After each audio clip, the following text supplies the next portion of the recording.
Hello, it is Nick Zangle, and this is the place for observant news commentary from me every week. And today we are going to talk about something that has been going on in the YouTube growth niche. Basically, channels that teach you all about the YouTube algorithm, how to monetize or how to optimize your videos for growth. Recently, there was a video about YouTube Shorts by YouTube growth channel Annie Dubé, basically saying, here's why I don't use YouTube Shorts and you shouldn't either. Almost immediately, basically within like an hour, it seemed like.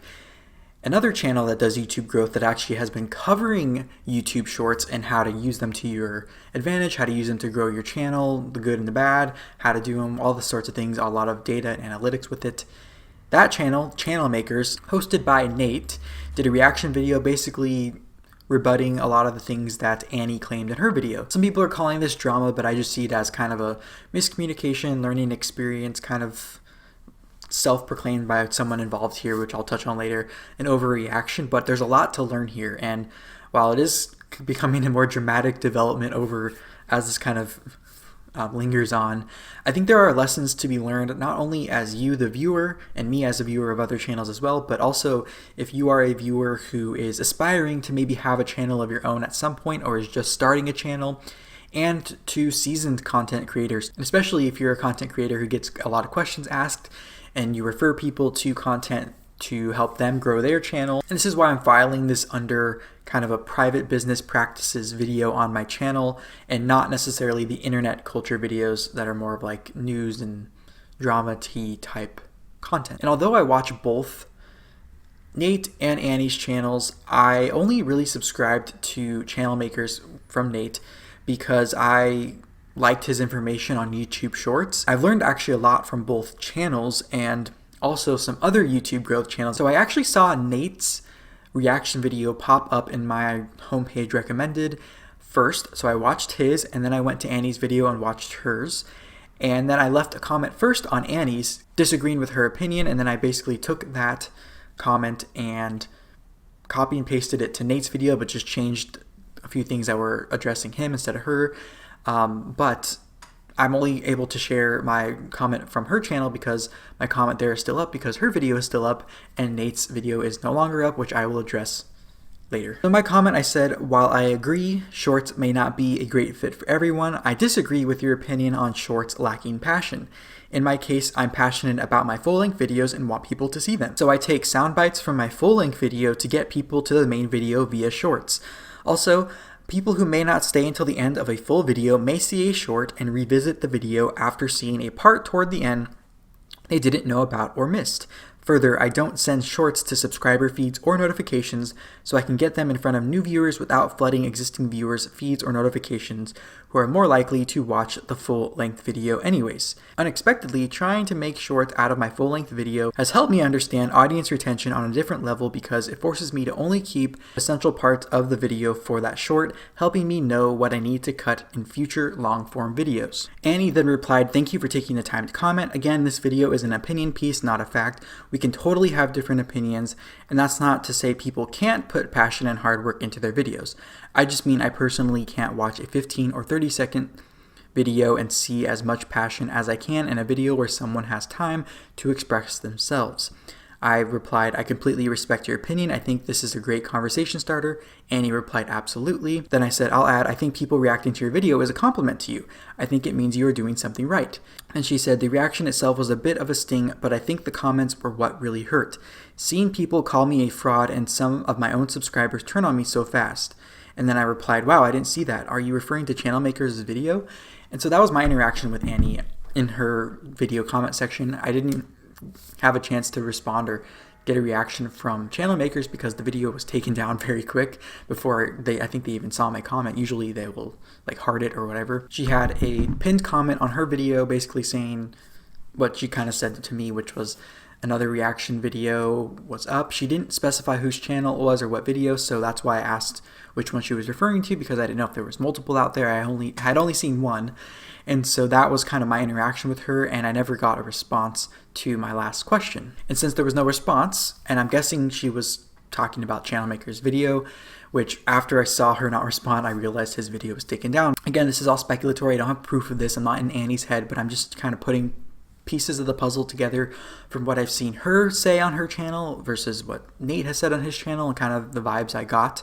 Like I said before, I've only subscribed to Channel Makers from Nate, so although I've watched videos on Annie's channel, I am not a subscriber of hers. To me, the way Annie handled this in her comment section, it looked like she was trying to spin the narrative, hoping people didn't see his reaction video, and so once his reaction video was taken down, of course, it was just her word against his, or just her word, because he's not really talking, which I think is smart. She appears to think, or want to think, or hope that her audience did not see that video, because honestly, from my perspective, I thought he had very fair points, and in all honesty, it made her video not look very good. It made her look a little uninformed. So another theory of mine is that this video that Annie made about kind of, I don't want to say bashing YouTube Shorts, but basically saying she thinks it's a gimmick and a fad. I think that angle of the video may be some projection on her part, or maybe some insecurity over other channels talking about shorts, because Annie herself has said on her channel about how she doesn't spend as much time as people think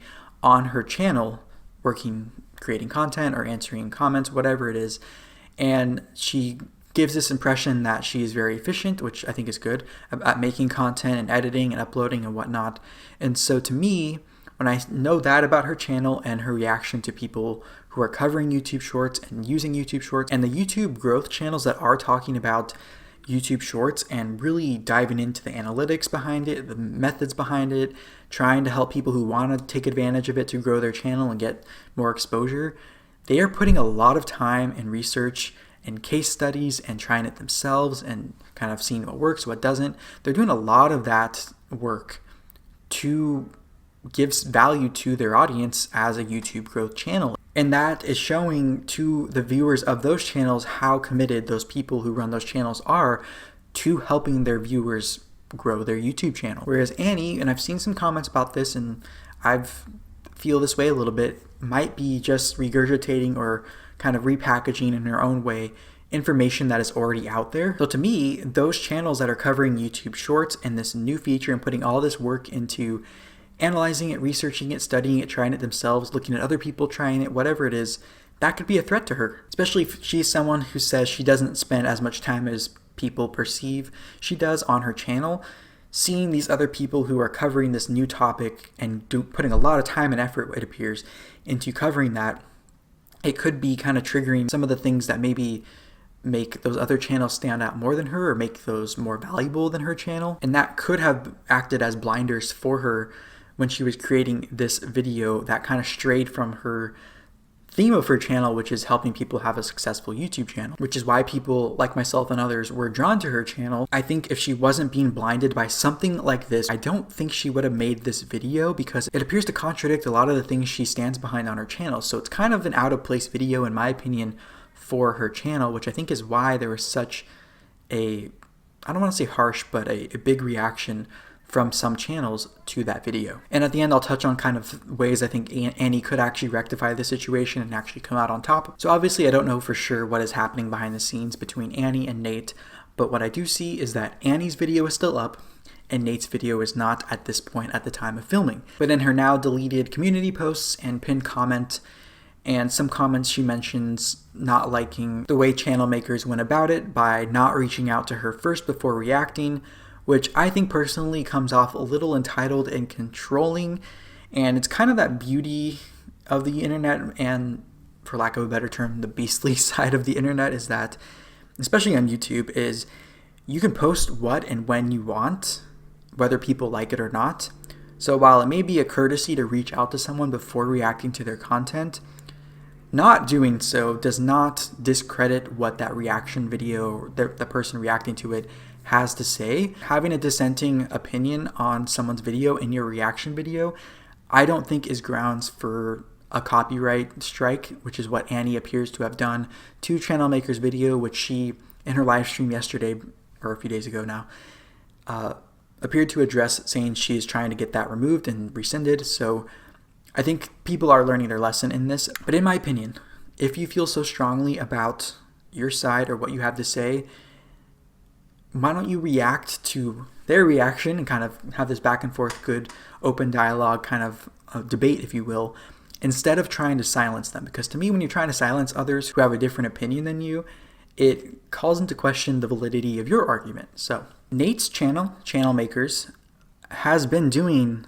a lot of data crunching on this topic of YouTube Shorts. They've done case studies and tried to aggregate a whole bunch of data, which to me, I love analytics, so I really love that aspect of it. He also makes shorts himself from what he says. And so out of all the people that I've seen talking about shorts, he to me is one of the few that could provide a very productive response, an informed, educated response to her video, basically discrediting or debunking, whatever you want to call it, the YouTube Shorts beta program. So this incident has taught me, as both a content creator, a viewer, someone who runs a channel, wants to grow my channel, to ensure when I am recommending YouTube growth content or recommending resources to help someone else grow their channel, to encourage watching multiple channels' opinions on what to do. And this also supports my dislike for when channels discourage viewers from watching other channels or have this gatekeeping mindset displayed to their audience, because if you really truly feel you are in the right, like I said before, then you don't need to silence others, and you would not have a problem with your viewers going and finding opposing channels or opposing opinions. So like I said, although Annie seems to want to forget this ever happened, like she said in her live stream, and just kind of sweep it under the rug and just pretend like nothing ever happened, she never did the strike or whatever, what I think Annie could do better, or could actually use this for a learning experience and actually come out on top without pushing it under the rug and forgetting it ever happened, would be to kind of make a video about this mistake and what she learned. Not just kind of pretend it didn't happen or just leave it in the comment section or delete comments, whatever it is. Maybe say why she was wrong. And this, I think, would actually help and add a lot of value to her channel that would differentiate her from a lot of other YouTube growth channels, because her audience is looking to build a YouTube channel and be successful on YouTube. And she could say, this is how you don't be successful, by doing this action that could kind of paint you in a bad light or have you look like you're abusing the copyright system or not be well liked within your niche. I think that could be a really great pivot from this and take this lemon and make lemonade out of it. I think a better way also, she could have made that video or make a second video in response to her other video, or a redo, whatever you want to call it, while still leaving that old one up, because I think it shows growth when you leave both up, is to basically say to her audience, hey, I see questions about YouTube Shorts, because obviously she made the first video because people were asking about YouTube Shorts, and I see the questions from you, and although I don't want to make them or cover them for these reasons, there are plenty of other channels that are doing so if you are interested. And I think that would have been like golden, made the niche of YouTube growth happy, made her audience happy. She could still have her opinion and have her way of not wanting to do shorts or covering them. And I think it would have been a win-win-win all the way around without this kind of mess. The channels that I watch and have learned about the YouTube platform, growth, the algorithm, they are vidIQ, Think Media, Nick Nimmin, Daryl Eves, video influencers, and of course Channel Makers and Annie Dubé, two that I've been talking about this whole video. Let me know, as a viewer, did you find this interesting? Did you learn something? Are you a viewer from Annie's or Channel Makers? Or are you an aspiring content creator or a current content creator? And let me know anything you've learned throughout the situation, if you've been following it, or maybe anything you've learned from this video of me covering it. Make sure to be here for premieres of full-length videos every Monday and Friday at noon Pacific Standard Time. And with that said, I will see you in the next one. Bye-bye.